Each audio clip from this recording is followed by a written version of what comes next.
But Lolade, before we start, do you want to tell Chris how much you hated Severance? That's This a is like big fucking lie. He's a liar. He's a liar. He's a liar. Okay, you are a fan or you're just lukewarm? What's I'm a your... fan. Definitely a fan of Severance. He's lying. Yay. Oh Yay, my okay, me God. too, of course. uh, Are you trying to instigate I something don't actually here? know I don't know what would happen if you actually didn't like Severance. I actually don't know what Chris would have done. I feel like she might have ended the recording at this point. No, No. I've heard so many pundits this season be like a little down on it, so Uh-huh. I'm used to kind of hearing the dissenters. No, I loved the show. I loved the season. I thought it was good. It's not what she said, but okay. Okay. Making things up. Okay, is everyone ready to talk about hacks? Yes, let's do it. Okay. Yes.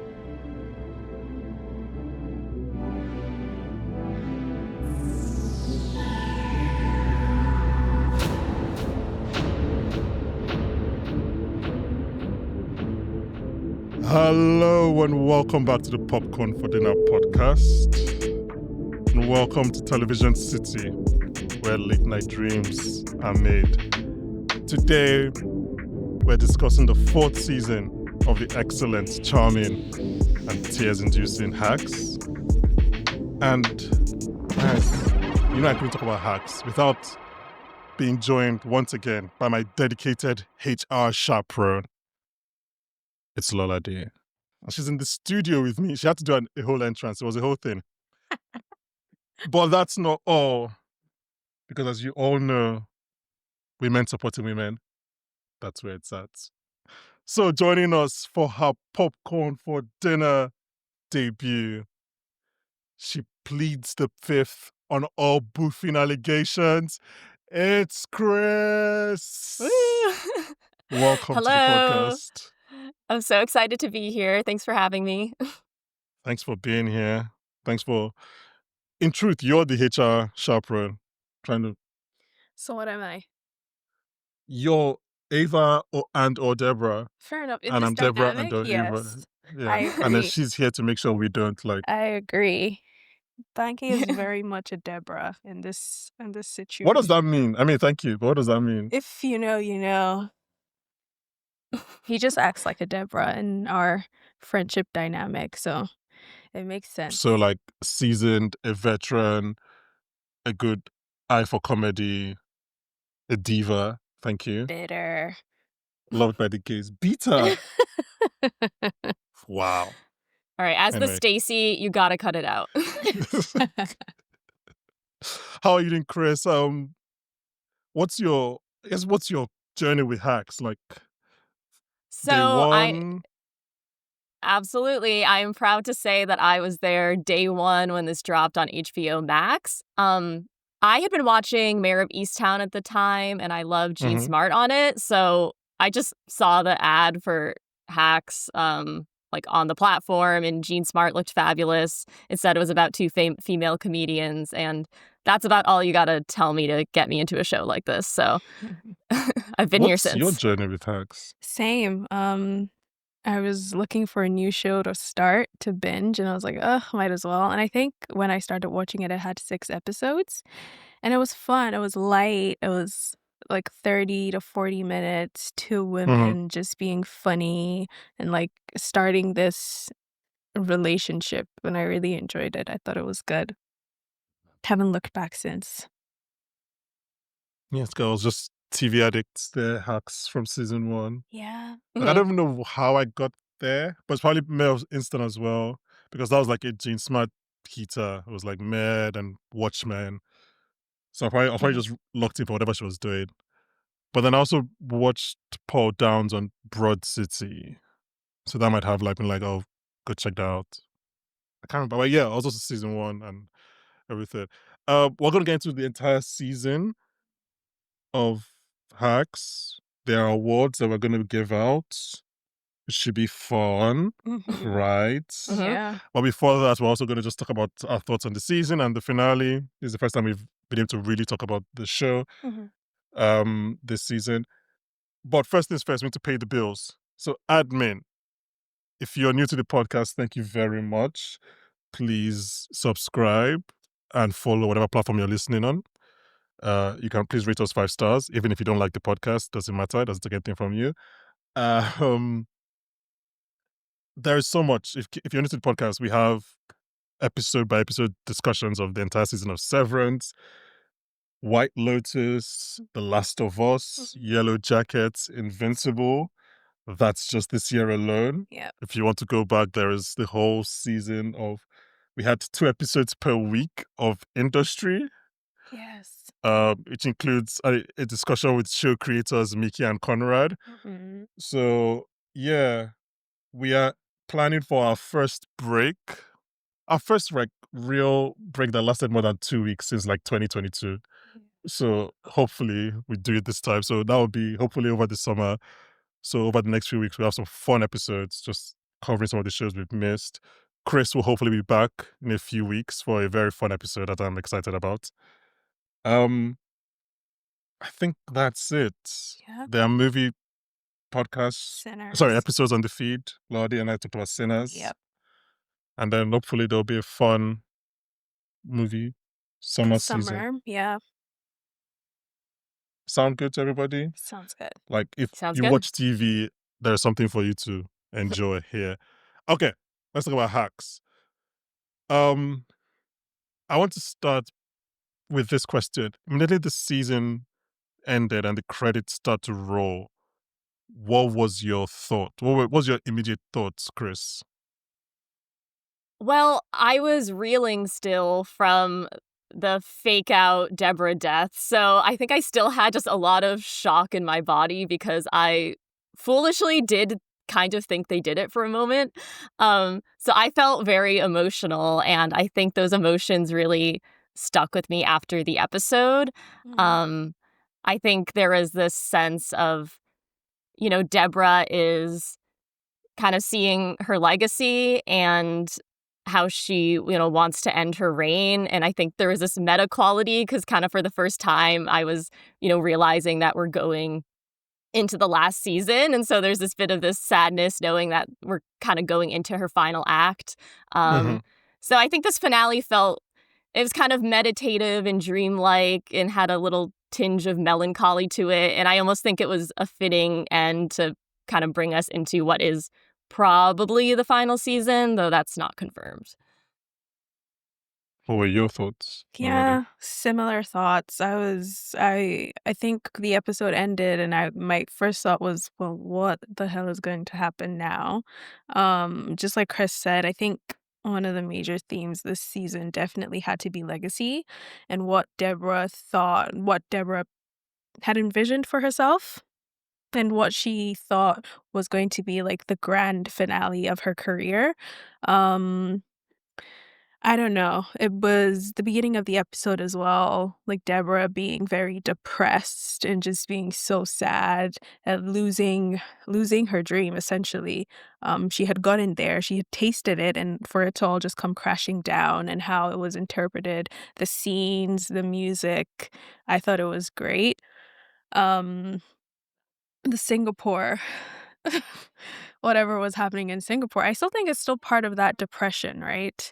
She's drinking every night and just acting very out of character, I'd say. I think my thoughts going forward at the season finale is what's going to happen because we just see that she's packing up. I want to see what changes her. Like I know she's awake now. She's awake again, but I want to see how she approaches this legacy that she wants to have for herself. Yeah, you're right. I don't think it's been confirmed as the final season, but I think they've always said they had a 5-season story. And I remember they've always said that they know they know the final scene, the final shot of the show, it was part of their pitch. So obviously the more we go closer to that, I'm very intrigued as to what it is. It's funny because Chris just mentioned something. We were talking before the finale, and I was going to watch the finale a bit late. So I was like, oh yeah. And she was like, oh, she doesn't want to spoil it for me because we're going to have a call after. And I was like, oh yeah, imagine if you just logged in. I was like, can you imagine they killed Deborah? Not knowing that that was going to be a real, very legit fake out in the episode. I agree with both your points. but I think I was a lot colder on the finale than the both of you. Mm-hmm. I think, and it's not the last time I'll go to episode 9. I'm sure we'll go to episode 9 a lot this discussion. Mm-hmm. I thought episode 9 was so good and kind of wrapped up all the themes and the arcs and everything so well Mm-hmm. that the finale did feel out of place to me. And I was, a lot of points, I was confused. That's kind of like the word I can use. Like, for example, with Deborah, on one hand, I understand the depression. I understand her sleepwalking through her performances in Singapore. I understand all of that. On the other hand, I understand her not being able to do nothing Yeah. and going through all these corners to make sure she's working. Yeah. But I don't understand it, throw them together. Maybe this is just me not thinking about it well enough. Like, I'm just like, if you go through all of that to make sure you're performing in Singapore, then why are you now just sleepwalking through it? I think it's more of a thing where she just doesn't want to not be doing something. She needs to be performing, even if it's bad, even if she's coasting through it and she's not putting her all into it like she was in Singapore. I think the problem was not having something to do. That's why she found those loopholes. At least in Singapore, she was still on stage and people were still laughing, right? Like, she's performing for people and there's still laughs. She's still on stage.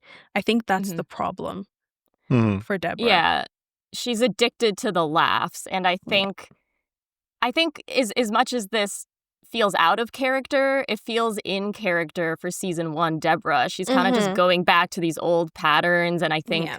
the pizza joke was one that she told in season 1, so like that old material is her kind of reverting to this Yeah. earlier version of herself and falling back into those patterns, and I think that feels real. Like, when you get into a bad spot in your life, you Mhm. fall back into these old patterns that you worked so hard to break. So Yeah. that kind of rings true to me. Yeah, I think I definitely agreed. And I understood. I was like, I think from very long, I was like, Deborah is depressed and this is not going to go well. Mhm. I think it was just difficulty in putting that together with someone that had worked so hard to make sure she was performing again. But I guess it's just, maybe it's actually just part of the depression. Like the fact that like her own version of depression is sleepwalking and doing season 1 material as opposed to like being sad in Hawaii. Speaking of Singapore, how many times do you think the interpreter just did her own stuff? Like she just did her own material. I mean, she did her own stuff when Deborah was fully sleeping. So yeah. she's got to be a funny woman, I guess. There was a point where Deborah did a bad joke and no one laughed. And Deborah said, you didn't interpret it properly. Yeah. And I'm so sure she did her own joke when she correctly interpreted it. So my second hang up about the finale, Mhm. and it wasn't really about the finale, but it was more of like, which is why I phrased the question this way. It was the first thing that jumped at me when the season ended, Mhm. was that there were a lot of loose emotional threads. Now, obviously, it's not the end of the show, so I hope that this will be taken up next season, obviously. But I was thinking a lot about Ava Mhm. because I think all through the season, the show has been kind of telling Ava, you're not this person, you're not Deborah, Mhm. what you've done is bad. Like the psychic is like, your aura is bad. Mhm. Kiki in Vegas is like, that's not you, that's sad. So I was like, okay, that's one thing. And then also I just feel like what Deborah said to her on the boat, Yeah. you don't really like just shrug that off. Mhm. So I am like, I don't want the season to just start with like Deborah and Ava just working together again. If that makes sense. Like I feel like, oh, also even the Yeah. Winnie thing for me is like, because like that's what we brought up. Obviously they had more important things to do because she thought Deborah was going to fire her, but she knows that Deborah is the one that fired Winnie. Mhm. It goes back to, can you trust Deborah? And like, if none of that is addressed, that feels like a disservice to Ava's emotional growth to me. I would really hope it Hmm. wouldn't go unaddressed. I think, Mhm. like you said, it is something that has to be addressed. Those were very, very mean words, and Deborah doubled down on it, right? Because she told her, she was like, "You're just saying this because you're upset, you're drunk." And Deborah doubled down on it. And the Winnie thing as well, because we can see that Ava is very uncomfortable with what happened. Um, I have a very strong feeling it has to be addressed. I think Ava was just happy Deborah's not dead and just trying to get her back to the US. I do think a conversation is going to be had about that. Yeah, sure. now that you pointed out, I do sort of wish Winnie was addressed in the finale because Mhm. in a post interview they said that they were in Singapore for 8 months, which is a very long time, and Oh, you kind of think it would have come up come up. then versus now, where it does feel like they might just kind of hit the ground running Oh, 8 when months is a season long 5 time. starts. But I mean, we'll Yeah. see. I do think with Deborah it's interesting because I think she said all of that more from a place of hurt than really meaning it, even though there's maybe a kernel of truth to it. But Mhm. at the same time, it almost feels like Deborah, because she's in a depression, she says those things because she's sort of not valuing herself or what she's provided because, Mhm. she's acting like Ava's done nothing. But from her time with Deborah, she's co-written a hit special. She wrote for an Ice Age movie. She was the co-producer on her John Oliver-esque show, and then Mhm. was the youngest head writer of Late Night in History. So that all Mhm. happened from her work with Deborah. So Mhm. as much as it almost sounds like she's saying something true, when you take a step back, it's like her career has only gotten better with Deborah. So I think them, making each other better definitely hits when you take a step back and just look at where they've gone in these 4 seasons. Yeah. Mhm. And I think I'm also because 8 months, that means it's been a year plus since she blackmailed her way into the job. So it's like, I'm very intrigued about that point because, like, if the show is multi points over the season saying, Ava, you're not that person, you're not that guy, Mhm. but what's the payoff to that? Because there's a version of this show where the story is that Ava is making Deborah a better comic. Deborah is making Ava a better comedy writer and smarter, but also making her a worse person. Uh-huh. I don't know if that's the version of the story this show is telling, but there is also that story. Or is it that Ava's inherent quote unquote goodness will prevail? Will she realize, oh, actually, I'm not someone who blackmails, and maybe that then makes Deborah a better person? Because as we'll get to in these awards, Deborah has spent 50 years not being a good person. So, I don't want it to be, oh, you blackmailed me and you did a bad thing, but we just moved on. Like, it was like Succession, for example. Yeah. Anyone who's listened to me on one podcast knows I can't go without reference to Succession. But like, they made it clear that Kendall is not good enough or strong enough to blackmail Logan, right? Like, they're like, you're not that person, and we're going to punish you for thinking that you're that person. Mhm. They didn't just let him go scot-free. So that's kind of, I'm trying to figure out what the show is trying to do there. Yeah.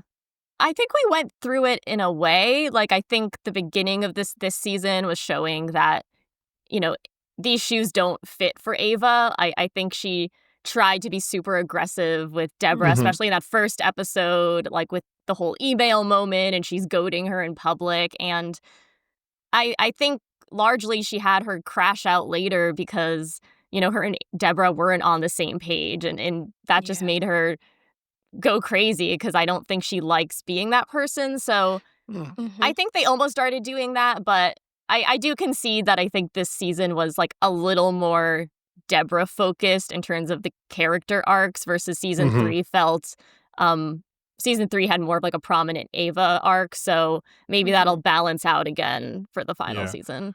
we'll see. Okay. Should we go to the awards? Does anyone have anything else they want to touch on from the show?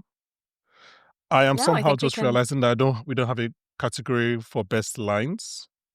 So if you do have any lines that don't feature in any of the other awards, just free to shout them out about any points Okay. in this Okay. in this thing. Because like, I think maybe my brain was like, that's too obvious. I just eventually never thought about it. Um so at this point I'm just gonna shout out, I'm not suicidal, I just want to die. Oh yeah, I have that. Because Yes. mood. I have Mantra. that down. Yeah. That's the best one. It's like a meme I you was can just use like, forever. Yes. I have never seen those words put together like that. That like explains a generation. That was I good. love it. I'm also gonna shout Okay. out I'll shout out the character CC Homo since that Oh isn't my really gonna God, come up in the How do you awards. yes. how do you spell that? I was just like A lot of vowels, a lot of vowels. and she's moving around her life as if she doesn't know what her name sounds like. I was like, Homo. like, you know what? And then we got Kayla's Did CC CC you? Yeah, her and Jimmy matched on, was it Hinge or Yeah. Oh, I have Raya that or as for whatever? one of the awards. Oh, okay. So let me stop stepping on Okay. award wins. So our first one is our best Ava v Deborah moment. So this Yeah. is when they are against each other. Mm-hmm. Chris, let me start with you. What's your pick for Oh. this award? Okay. I'm gonna go with Deborah getting Ava's ex to talk about her failed proposal on her talk show. Is that yours as Um, well? It Oh, wasn't. okay. That's so Chris. You and I. that That's was mine as well. I'm like, yeah.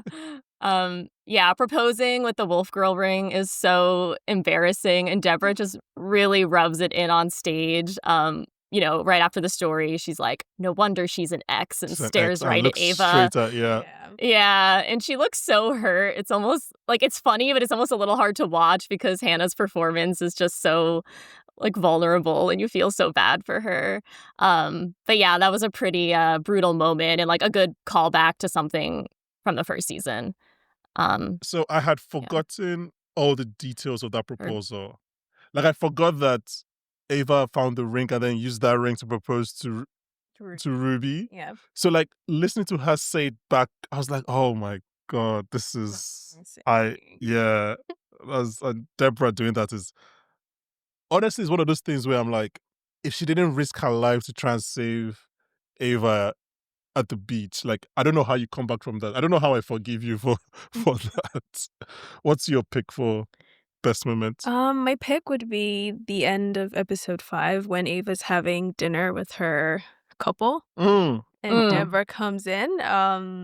Yeah, I think it was more of like a Ava to Deborah where she's asking them, "Have you guys seen the show?" And they're like, "No." And Ava literally says, "I told them to wait for it to get good." That was a blow to Deborah. Yeah, I think that was one of my favorites. No, well, not my favorites, but one of the good Ava v Ava, Deborah moments. Yeah. I'll just shout out some other picks I had for that because my winner was Chris's winner as well. I think the end of episode 1, the whole "you won" Yeah. and like email at the party thing. I think like we said, Ava doesn't quite fit in those shoes, but she's making them work in this scene. Yeah. Like she's pulling it up. I was like, Yeah. Like when she's like, "You don't," because you still use Hotmail. I was like, oh, she's angry.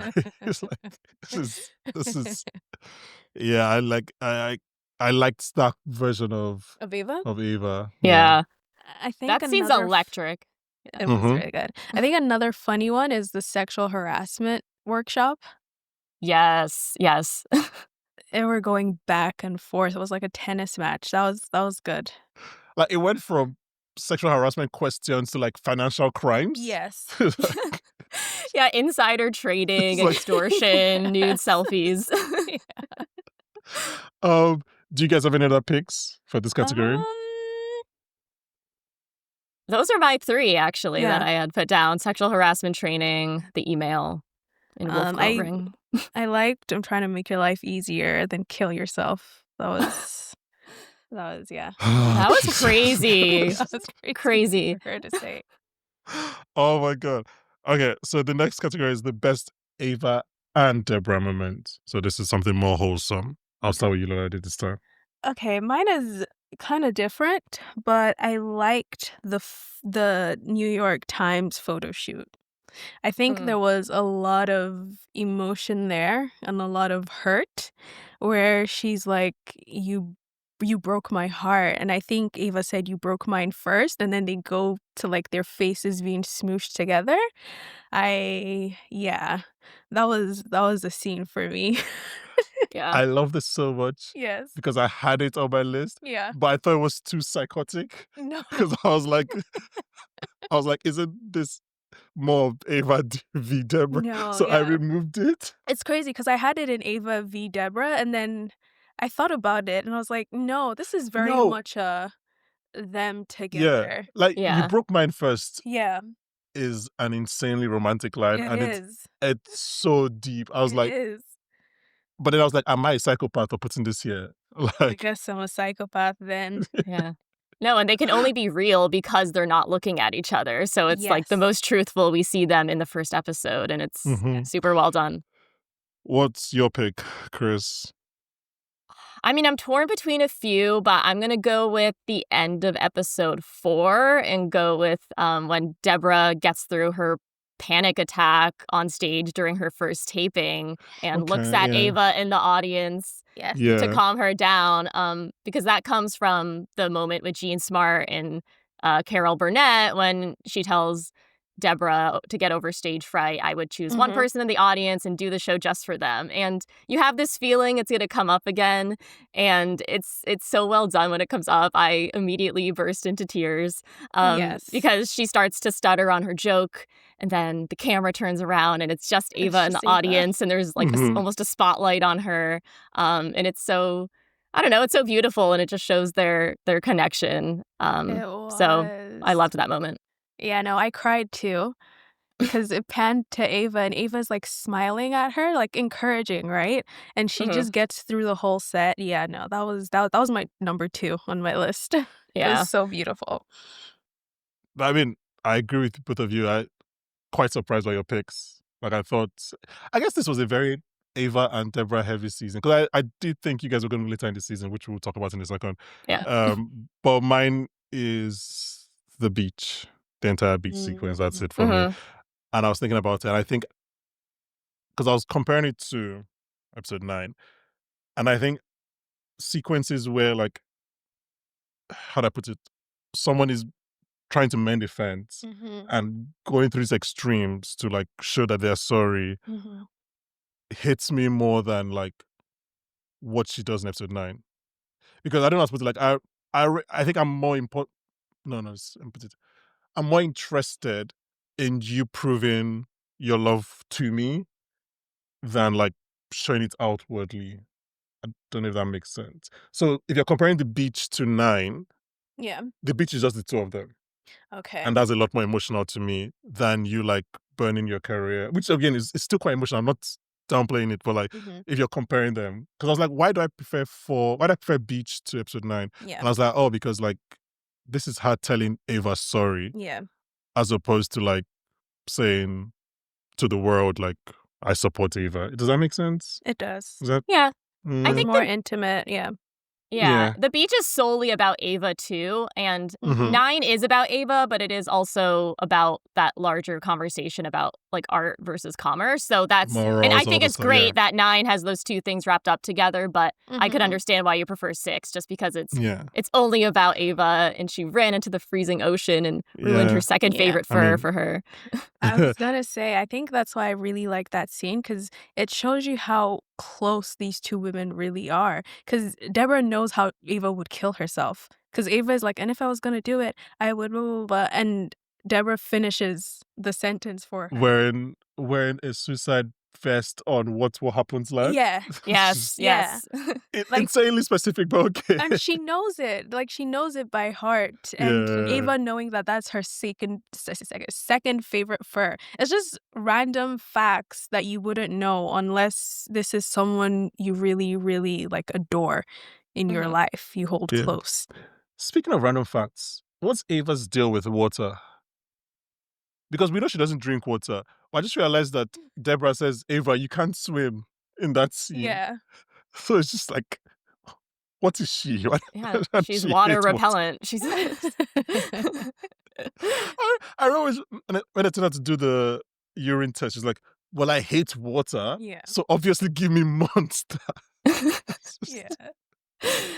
Oh my god. Oh gosh. Yeah, obviously the beach scene has "You Are My Voice," Oh, which is that was gorgeous. I just cried again. Sorry, I I cry really a hope lot. I Oh, hope I me can make too. at least one of you cry during this recording. That would be very fulfilling for me. You sound like a psychopath. I am. What? I just take lots of steps to hide it. Oh my god. Okay, I'm gonna throw some other picks, and you guys let me Yeah. know if you have any other Ava and Debra moment. Okay. Watching the premiere together. Yeah. Mhm. ER. That was I on think my that's. list. Yeah. Do you have any other thing from this category? No. You guys said them all. Chris, do you have any other pick from this category? Uh, no, mine are basically the obvious ones, like the late night. Yeah. Basically, I would Mhm. add in End of 9 too, but Yeah. So I have this, and it only came to me when I was rewatching. When Rosie O'Donnell says to Deborah about Ava's impact on her work, Mm-hmm. you got better. You don't just get better. Comedy is like sports. You don't start dunking at 16. Yeah. And I think it's not quite Ava and Deborah, but it's like someone from the outside looking in and telling you, like, Yeah. this is Ava's influence on Deborah. Yeah. mhm. Um, Best episode. I feel like we have a unanimous answer here. So, Lolade, since... Oh, we don't? My favorite episode was episode 6. Really? Mm. Yes. But 9 made you cry. Yes. But I liked episode 6. I think because I texted you, I was like, what do you think the coyotes mean? Oh, so because you asked me this question Yeah. after episode 2, Mm-hmm. because in episode 2 she's driving home and then the character doesn't move. Mm-hmm. So to me that was kind of like you can't control everything. Okay. Like unstoppable force, immovable object kind of thing. Like she tries everything, she presses her hoe on everything, the character doesn't move. And I think that's what kind of triggers her. But she doesn't take the lesson to apply to Ava. Yeah. She applies it to Marcus. Mm-hmm. Right. I think to me that was like not everything in your path can you control. Some things you just have to like let go and drive away and stuff like that. So that was kind of my thinking for it. For 6, I mean, she famously says to her, what kind of dog is that? Corgi. Yeah, she Yeah. says to her corgis, I should have protected you. Mm-hmm. So to me, that's how I think about Deborah. Yeah. Sorry, Ava, because by all her accounts, she thinks that Ava has had a mental breakdown, right? So she's like, I should have protected you. Late night is a tough world. I didn't, like, she says it's in thing. You only Yeah. failed because I set you up to fail. To fail. Yeah. So those are my thoughts on Those the are your thoughts. Yeah. characters. I like episode 6 because the coyotes appeared a bit too much, and I was like, I need to think deeper about this. There's a significance for this. Mhm. And so coyotes can mean hypocrisy, right? And we see them in episode 2. Yeah. We see them in episode 2. Like in episode 2, they just show up. They're not attacking the dogs. They're just like Mhm. making some noise, and it can mean hypocrisy. And I think maybe something's trying to tell Deborah that she's so pissed off at Ava for quote unquote backstabbing her. But is she being a bit of a hypocrite? Because Deborah did anything in her career to get her to where she is. And she says it a lot. She's like, she fought tooth and nail. She went for what she wanted by any means, and she got it. I think maybe she was feeling maybe she realized she was being a hypocrite for being so harsh on Ava. That's what I thought that meant. In episode 6, when the coyote attacked the dogs, it can also be because was she threatened by Ava? I have thoughts on that. I don't want to spend too much time. So is she the dog and Yeah. Ava the coyote? No, she's the coyote. Deborah's the okay. coyote. Yeah, In I saw it a this. bit as like she thinks everyone's out to get her, To get her? including Ava, and that's the Yeah. coyote. And then when she gets attacked and she sees how protective she feels over her dog who was Yeah. attacked, I don't know. I think it shifts and she sees that Ava was never the coyote the whole time. Exactly. Like, Yeah, that's she's the corgi, I guess. I don't know. that's what I interpreted it as well. I don't know. I just yeah. She was very harsh on Ava the first 6 episodes, and Mhm. yes, Ava backstabbed you, but like you kind of also promised her the job, and you did also tell her that you have to fight for what you want and you have to push to get the career you want by any means. And I think that's what Ava did. Yeah. Why? While we're here, why was she so angry at Ava? I think she just wasn't expecting someone that close to her to backstab her like that. But or blackmail her, yeah. Ava didn't. All Ava really did is get the job for herself. Like she in no way hampered Deborah's career. Yeah. It's because she Right. values loyalty, and I think she has this PTSD from her sister, like her sister stealing her marriage. And I think it's kind of covered a bit in the first episode when she's screaming at Marcus and she's like, why does everybody leave me? Why does this keep happening? Like, why is history repeating itself, basically? So I think it's less of what she actually did and just more what it represents for her, and maybe being scared of what someone like that in her circle could do to her in the future. Yeah. But we agree there was an overreaction. Yes. I think it was a bit of an overreaction. Cris, do you think it was an overreaction, or do you think Deborah was right? No, I mean, I've always been a little bit more on Ava's side in this. I'm like, you go, girl. I think this was the right thing to do. Yes. But I can understand why Deborah feels the way she does. But ultimately, like, obviously, if they'd buried the feud earlier, they could have made the show a success earlier. So it was all a bit, not for the right reasons. Yeah. I was actually thinking about this as well on the rewatch. Do you guys think you watched the show from one person's point of view over the other? I think I go back and forth a bit. I think maybe starting off, maybe you're more Deborah. Honestly, I think the show does a really good job at not taking sides. I think they give really good motivations for each character. And so you really can just switch back and forth the whole time. And I think if we're talking about episode 6, this is an episode that does a good job at basically doing the first half of the episode in Ava's point of view, where you have all of these different events that are leading to her big Branzino meltdown.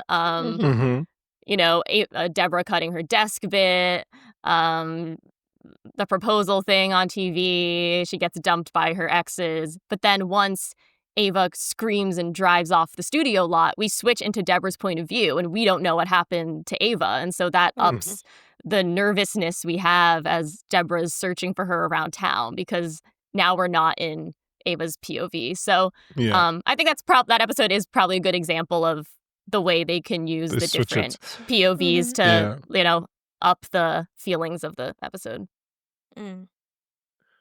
Yeah, because I also, I think you're right, because it's a great show because you get to split between both of them. And I think maybe more times I agree with Deborah more. But obviously I can see Ava's point of view. But even this late night thing, the entire about what kind of show to make. I don't think we should make a dance mom dance mom late night show. Yeah. That already exists on NBC. Cough cough. But at the same time, you can't make a late night show that is last week tonight, which is what Ava wants to do, right? It's you're late night, you're meant to kind of. So I think that's what sounds Deborah is kind of right. You are meant to try to appeal to a lot of people. Obviously not everyone, and you don't want to be playing games throughout and everything. But at the same time, it's your show can't be a Peabody winning. I'm sorry. It's unfortunately, it's late night. It's not. So funny. The Peabody Awards part had me dying laughing. But I think that's where, and again, that's where the show does this all really well, because I think I was more on Ava's side for a while, because once I saw Dance Mom there and I was like, why are they cooking on late night? That is so daytime. What are they doing? I did have that. I was like, isn't that daytime? I was like, that's daytime. And some of Ava's political jokes were not that political. I forget the exact joke, but something about Sweden and working mothers. That would totally be a normal late night joke that you would hear from anyone. But Deborah was still against that. But that's her just going too far into the research and kind of getting in her own head, I think. Yeah. I haven't mentioned this, but as someone who unfortunately subscribed to 9 out of the 10 late night channels on my YouTube and has been for like 12 years. I really enjoyed this season. As someone like, so when Kimmel comes up, I'm like, oh, you're writing the show for me. When he cracks a joke about Conan, I'm like, oh, okay, thank you, sure. It's like, this is for me. Cris, what's your favorite episode? So honestly, 6 is pretty close, but I am gonna go with maybe the obvious answer, which is episode Yeah. 9, A Nine. Slippery Which is- Slope. Mhm. I just think Deborah quitting late night is something like not even the whole season has been leading up to, but the whole show. Like that is Yeah. the big character arc of the show, that she can finally put someone else before herself. And Mhm. it's kind of an inverse of the season 3 finale where, Ava says directly to her, like, you'll never put me first. You'll never put anyone first. And so Mhm. it's a really like beautiful payoff when that happens. And, Mhm. it also just ties in the whole themes of the season, which is that the struggle of art versus commerce. And, Yeah. it's ultimately sad that Deborah's dream can't really exist the way she wants it to, in the current state of the entertainment industry and all of the Mhm. corporate interests at hand. So when she says like her dream has changed, it's on one hand because she's changed as a person because of Ava, but also her dream doesn't really exist maybe in this modern landscape. And so that's something that she has to deal with. So I think that was just a beautiful scene that kind of encapsulates the whole season, the whole show. And outside of that, this had some of the funniest Jimmy Kayla scenes of the whole show with like the so cocaine good this boofing episode. scene. Yeah. Kayla confronting Ava and Deborah in her biggest kind of explosive monologue Yeah. yet. I think we'll Um, get to. There's been a yeah. suspicious lack of Jimmy and Kayla so far in this discussion. I'm sure we'll get to them. Yeah. Um, because I thought 9 was going to be universal answer, so I picked 6. But I actually do think, if I talk about both, 'cause I think 6 and 9 we can agree these are the best 2 episodes. I think maybe the Jimmy and Kayla stuff actually does pull 9 ahead, because they aren't really that prevalent in 6, are they? I don't think they are. Not so Is that when they're much, on the I don't last 2 think. sets?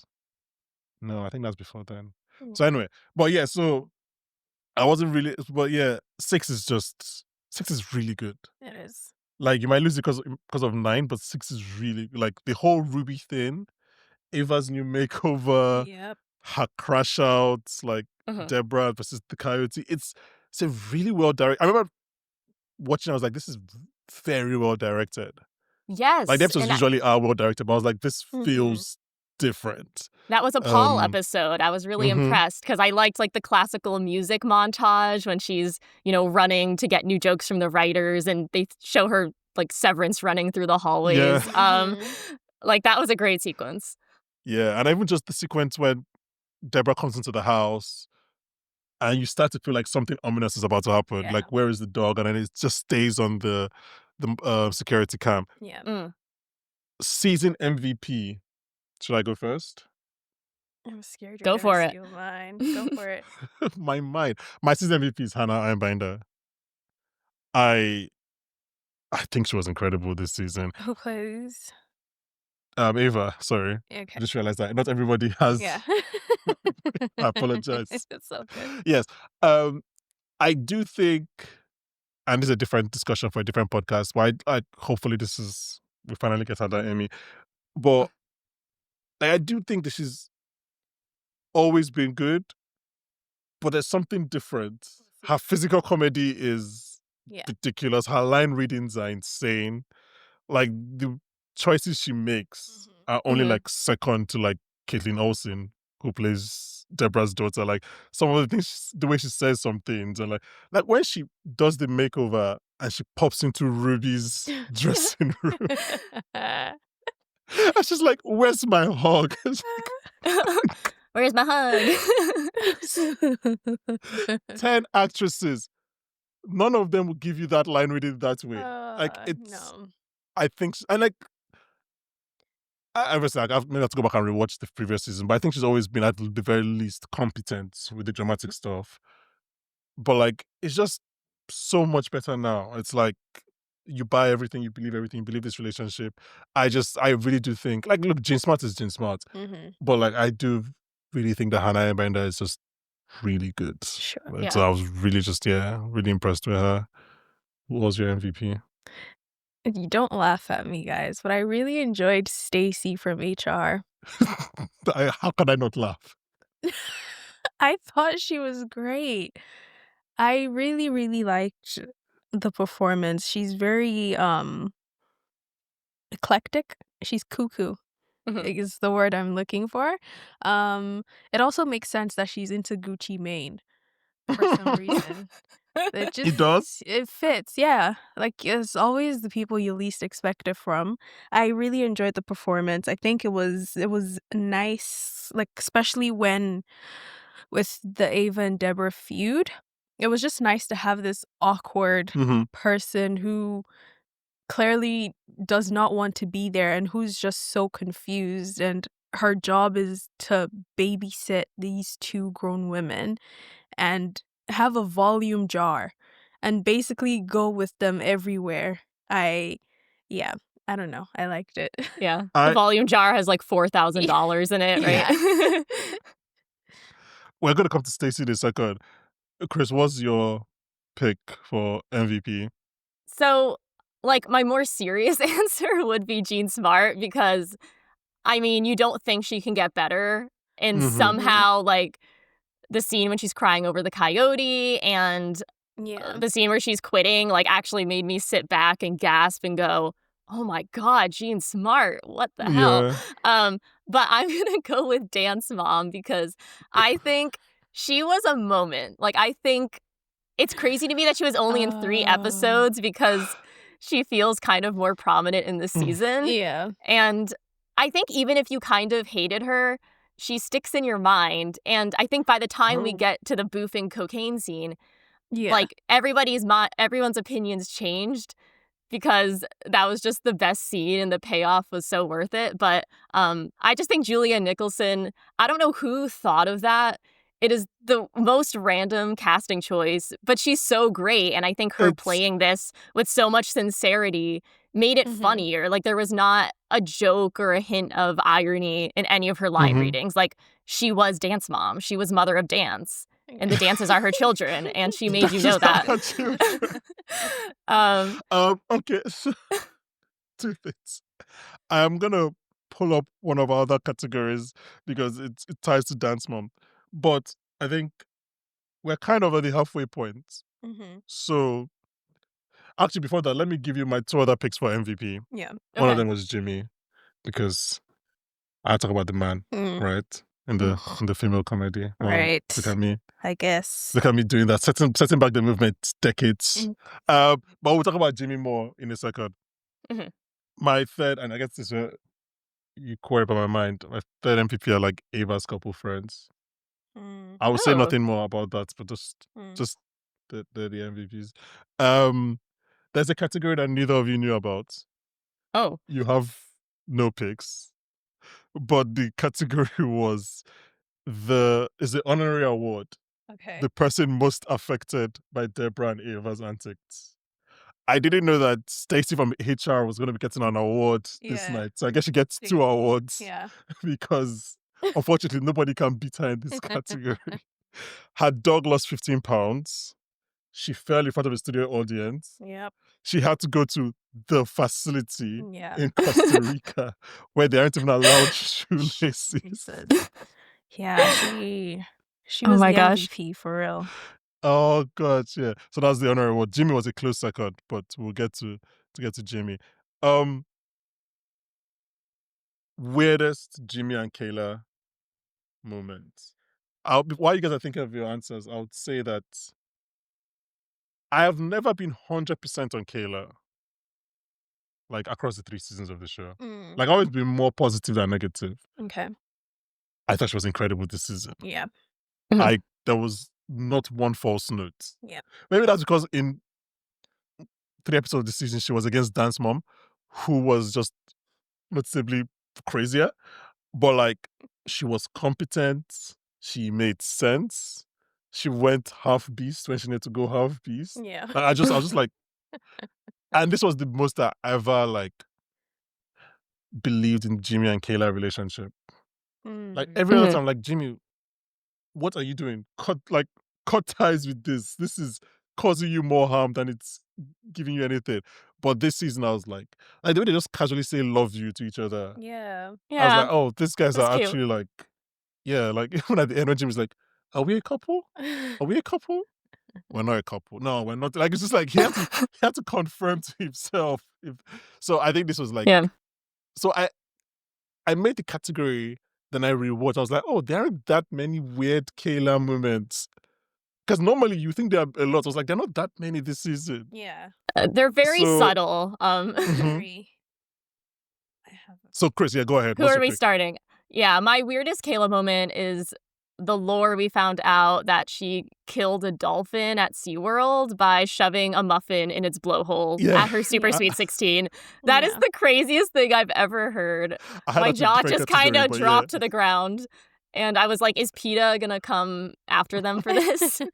For making a joke about dolphin death? But yeah, that's just a strange visual for sure. yeah, it's just like her 16th birthday show. Did you have any?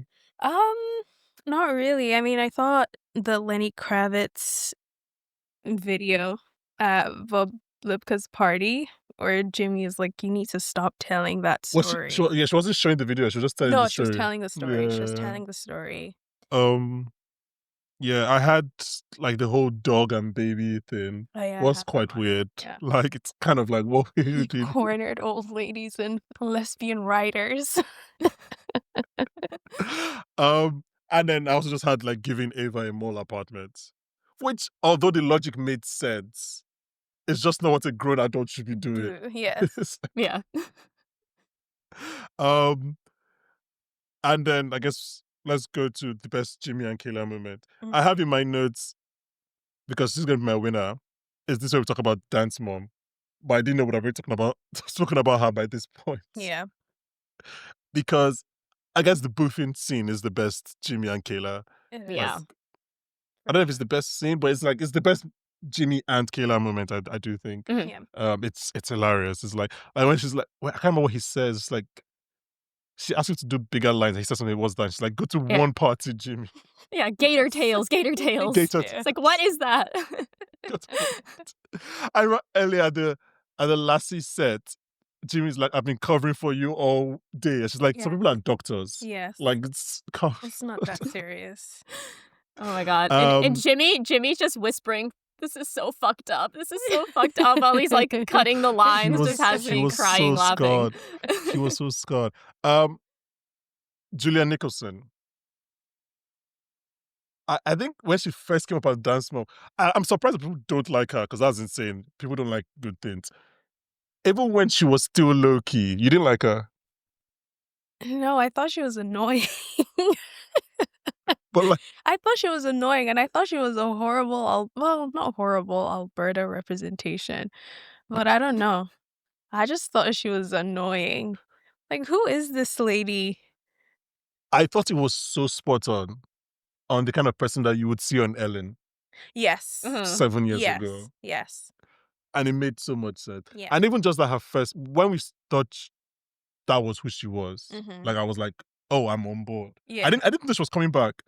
I was like, oh, it's Julia Nicholson. She took a break from being a psychopath on Paradise to come and do this. And it's a little not Hacks, Mayor of Easttown reunion. Yeah. But then as it goes on, and you're like, oh, she's more unhinged. yeah, she's dead behind the eyes. Yeah. The only thing I wasn't sure if I believed at first was just the fact of, like, would Dance Mom actually be a hit on the late night show? Yeah. But then I was like, I guess I'm not the target audience, right? Like, she was trying to target, like, moms, and maybe they were into it. But I think But- as a character, I was on board regardless. Like, when she came Yeah. out in Adam Levine's penthouse with her shirt Oh, open, that I was a like, good scene. I am in. We're here. 25K a week. Do you think Dance Mom will be a hit on TikTok? Well, the thing is, have you found the real one? Because she doesn't There's a actually real have that. one? Yeah, so we discovered, I say we, but like people on the internet discovered, I think, the inspiration, and she's aware of it. But what's interesting is that she doesn't have that many followers. Like she has 20,000, which is obviously nothing to sniff at, but for TikTok, it's not like a 100K thing. So I'm not even sure how they found her or landed on her as their inspiration. But that's so maybe Gen Z would like her in a ironic way a bit. Like, oh, she's a diva who's trying her best, you know? Like, I don't know if she'll be, to your point, I don't know if she'll be a hit on the late night show. But again, I know she'll be a hit on Ellen. On Ellen, for sure. Yeah. Like, she would have worked on... It goes after the daytime thing, which is why Ava was so against it. Yeah. Like, it's have worked on daytime TV. I don't know if she would have ended up becoming basically Deborah's sidekick for the show. It was like, just turned and she was like on the couch talking about Deborah's grandchild. I was like, oh, wait, you're a part of this show now? So that was surprising. But everything made sense to me. Like, in terms of like, but the late night thing is like, you're right. It's like the audience was too hyped for her. I was like, no, this is not. As society, we're too cynical and too sarcastic to actually be this happy for Dance Mom on late night TV. Again, I guess we're not the target audience to be fair, because I wouldn't watch that. But I'm using like the cross section of an audience at a late night show. It won't be all women or all mothers, rather. So, but I mean, like we said, it will work on daytime TV. Maybe just not late night. Yeah. But it makes sense. Again, makes sense. But I loved every mention was on screen. Because, again, dances are not... They're like nothing is like... It's nothing complex. Yeah. While we're on the late night show, I think Celebrity Strip Poker is an incredible idea that would never have worked on network TV. I can't imagine they would have allowed that.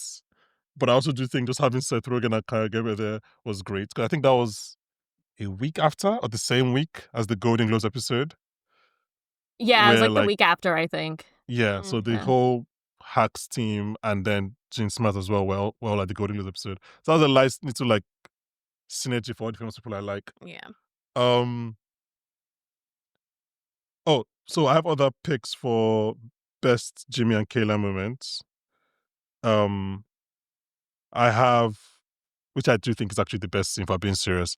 It's Kayla defending Jimmy. Yeah, that was my second one too. Yeah. Yeah. I like. Earrings. What do you want to say about this scene?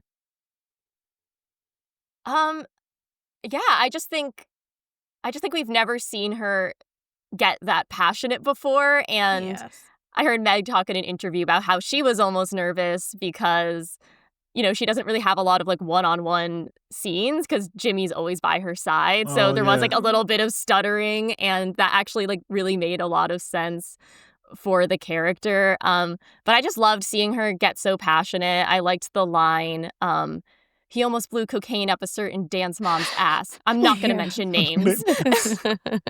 Like, that's so good.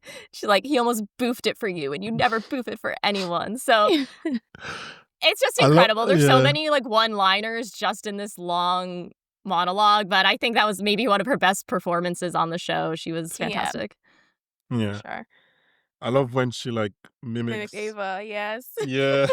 Because you know that was not scripted. It wasn't. That was like the actress Megan Salter doing that, and then and Hannah Ironbinder gets face, she's conscious. She moves her hand back. And I think earrings was also improvised. Yeah. Yeah.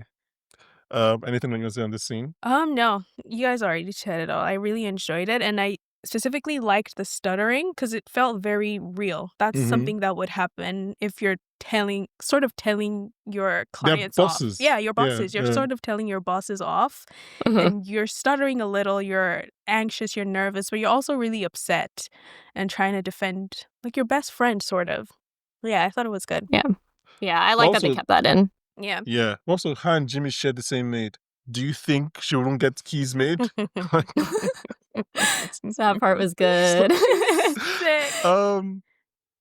Okay, I'm excited for this category. I think we might have similar answers. Okay. This is the MVRP. So the most valuable returning player. Okay. So anyone who came back from not the regular cast members. So anyone who came back from previous seasons to appear in this season, who is our most valuable returning player? Lolade, who's your pick? Mayor of Las Vegas. Yeah. Obviously. Yes. It's a unanimous answer. Absolutely. It definitely has to be her. And the first episode where she was drunk driving, first of all. Almost shoots a gun. And she says something and she's like, oh shit, autocorrect. She's like- That was Yeah, she's like, sorry, typo, Sorry, easy. yeah. She's What? like, see how EB that was? Sorry, typo. I was like, Yeah. Huh? That was wild. I'm gonna be stealing that. That was Saying typo in real life. that was So good. it was a good performance. And I was having a driveway moment. What's that? You know when you lost your driveway? yeah, Lost the thought to your your driveway. driveway. No, she was great. Yeah. And But I liked then it. she comes back Yeah, even better. better. Why does she come back? What does she do? Zamboni Gate. She's just, she's a single lady having Mhm. fun. Unfortunately, it was recorded and posted. What kind of fun was she having? What was happening? An orgy, a sex party with 3 hockey players. Good for her. On a Zamboni too. Good for her. When there are 3 sets of hands, you stop looking for Stop looking for any it. rings. It's like the Jimmys railed me, the second gangbang of the week. Oh, it was so good. Oh my god. Yeah. Yeah. Oh gosh. She's- uh, Yeah.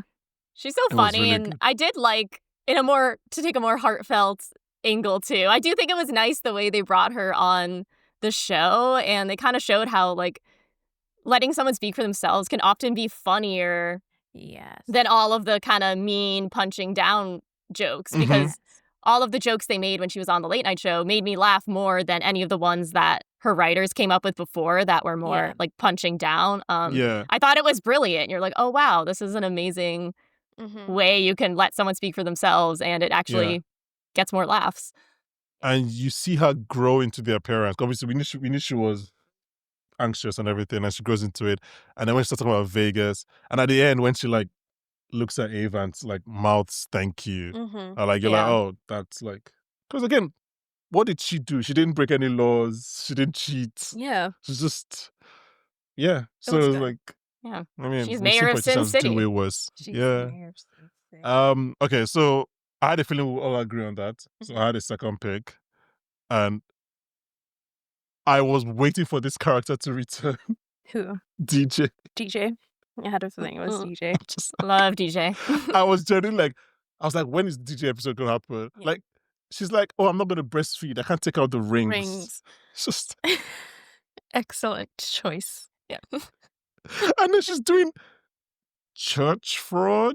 How do we? I think she's just exploiting Yeah. the churchgoers. Yeah. Nice way to Yeah, put because she it. was Yeah. putting real holy water into the necklaces. She wasn't Yeah. faking that. She made Yeah. Ava go get it. Which is worse, faking it or stealing holy water? Well, one's stealing and one is committing fraud. Blasphemy? So Yeah, lying. I think stealing's okay sometimes. Isn't that against the 10 Commandments? Yeah, In- girl, I mean, yeah. Literally They're in the both house of against God. God's- Yes. yeah, like, from God. Okay, let's kind of run through the last few. Oh wait, we have just one more. Yeah. Oh, okay. So this is the I would like to see that award. This is for, I think this is where most of our lines would be. So any line that was said that you're like, I would actually like to see that or that play out. Who wants? I think we'll just probably just go around. Yeah. Do you want to go first? Sure. I think it's still the same fight where Ava's like, I'm trying to make your life easier, and she's like, kill yourself. And she says something. She's like, I think Ava says QPOC. No, Deborah says it, and Ava's like, do you even know what that means? Yeah. And Deborah says what it means, and she's like, where did you learn that? Backstage at the GLAAD Awards. I do want to see Deborah at a backstage at the GLAAD Awards. Also, the way Yeah. Ava says, like, where the fuck did you learn that? Yeah. Like, I'm your gay friend. Who told you that? It wasn't She's me. so angry. Yes. Like, this where the fuck did you hear that? Chris, do you have Amazing. any?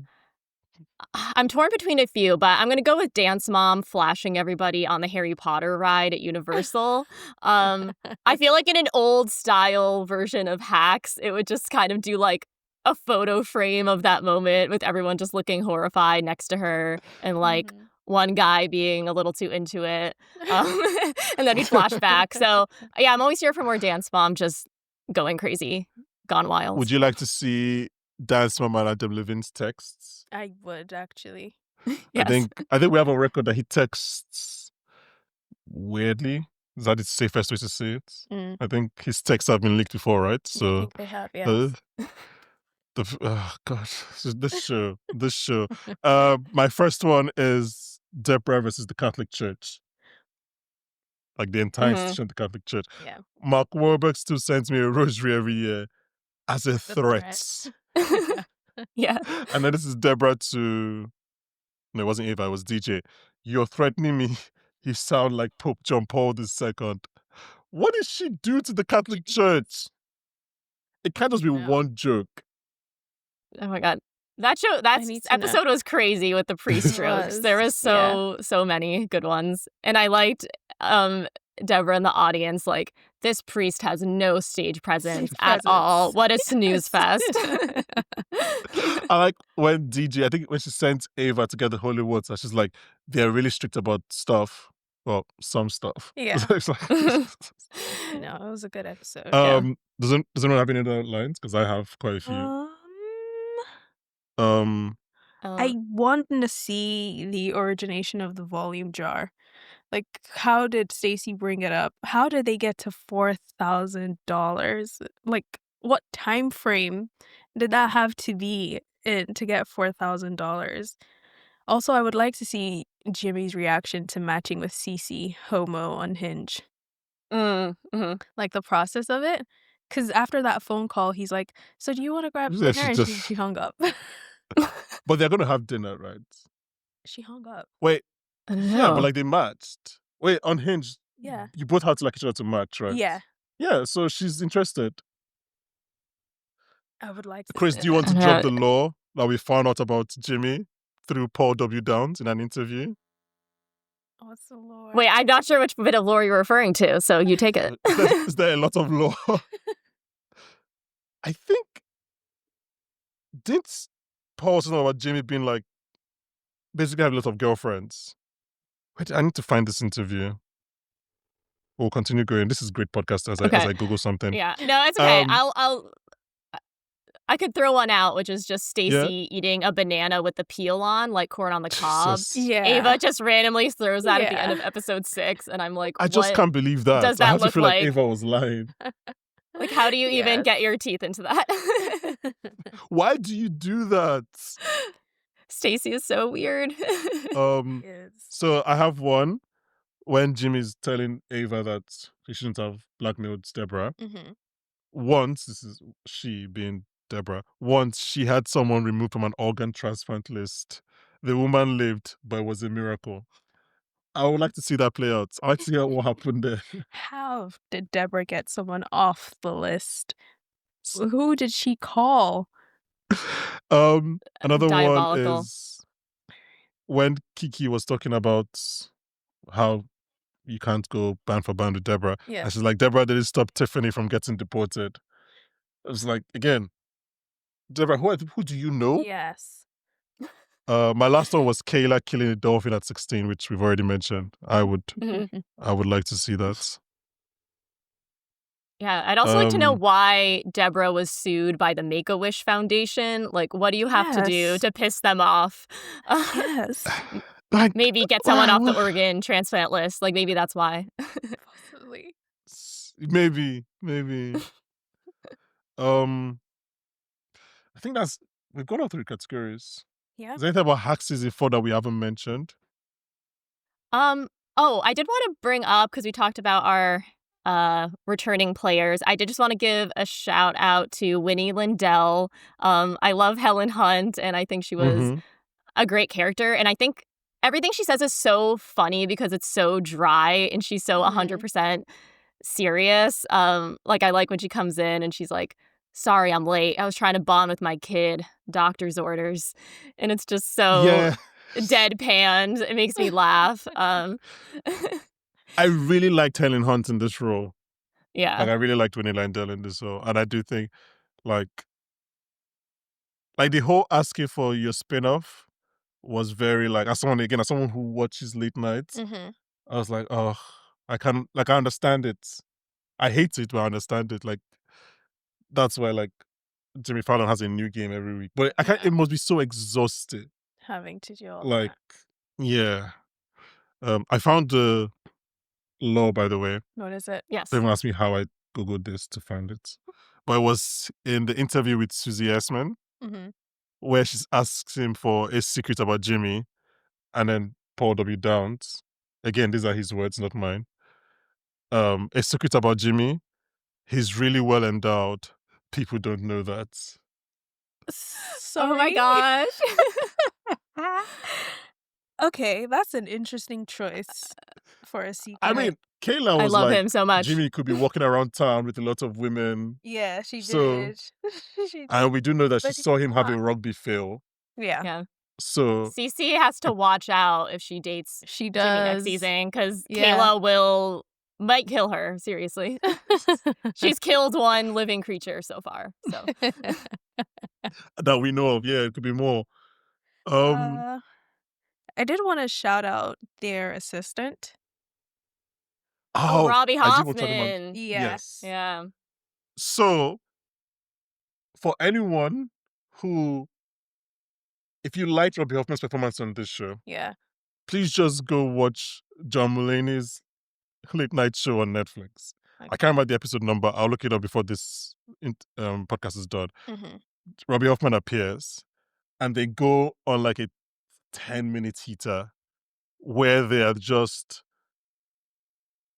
I have no other way of saying this, Mm-hmm. so I apologize, and I hope no one cancels me. But they are the most stereotypical Jewish comedian you would ever see. Like, they were complaining about it was just an incredible set. I cannot didn't explain it see in that. any other way. Yeah, no. It was like Yeah. Marvelous Mrs. Maisel on crack. Oh. It's- Oh my okay. gosh. I was like, Okay. who are you? And I need to watch all your stuff. Yeah, I really enjoyed her performance. I thought she was very funny. Specific lines, like I think Jimmy had asked her something and she goes, I might be gay, but I'm no lesbian. I was about to say that one. That killed me. That was so funny. And Yes. she's like, I need a sink. And he was like, I thought you didn't observe Sabbath. What did she even respond to that? I just thought she was very funny. Her Oh no, so she line- doesn't observe it, but like it's for a health thing. Yeah. Like, She's it's like, more- they do it's some clean. things right. Yeah. Yeah, because she was like, she's no longer religious, Yeah. but she's still. No, I thought it was great. Her lines were hilarious. She was a great addition to the season. Yeah. And I liked how bossy she was just about things that she felt Jimmy should know about the entertainment Yes. industry, even though she hadn't like watched a movie until that week. Yes. She's like, And then you she should became, know like, this. You gotta be very, tough in this business. Yes. But Very she came funny. like very knowledgeable, and she was like giving good advice. Yeah. I mean, she was like, she goes on a bus so she can mentally map a Map- city. map And out Jimmy's the like, that city. makes sense. Yeah. No, she was very funny. Yeah. Yeah. And I like, hope she's back next season. Me too. I can't find the episode number. Anyway, it was, you see, on the John Mulaney Reddit, the first thing, Robbie Hoffman fucking killed it. Whoa. I cannot Okay. overhype it for my. It was Okay. unhinged. I have to watch it now. I need to watch, yeah. Yeah. I've Like, the not seen energy enough of her. was- The energy was just different. Okay, so this was fun, guys. Yeah, this was we fun. spoke about hacks. Yes. Yeah. A show that we all love Yes. and might be its final season next season. Cris is gonna be back in a few weeks talking about something fun. Nice. I guess that's how people tease things. We are covering lots of shows that we missed in the first half of the year. So last week there was an episode on The Studio. Mhm. Please check that out. Next week there'll be an episode on Your Friends and Neighbors. Nice. Yeah.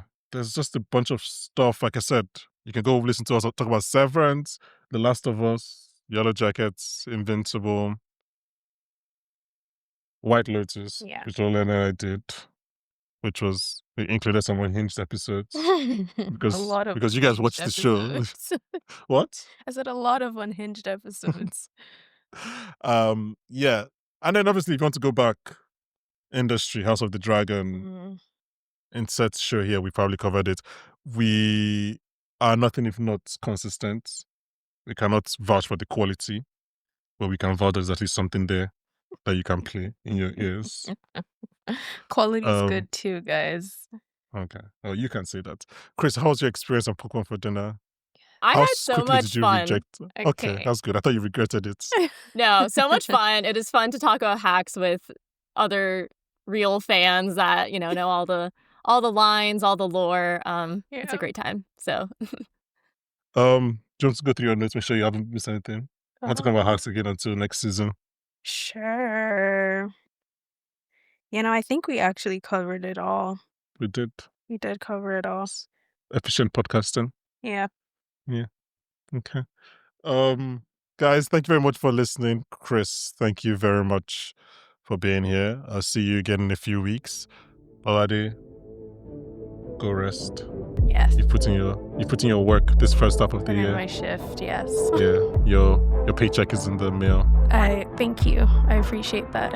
I do think you should just I need funds. give it back to us. Oh. Okay. Chris, thank you very much for listening. Guys, thank you very much. Sorry, Chris, thank you for being on. Guys, thank you for listening. And join us next week when we'll be joined by Oscar winner, BAFTA winner, Daniel Kaluuya. Bye, guys. Bye. bye.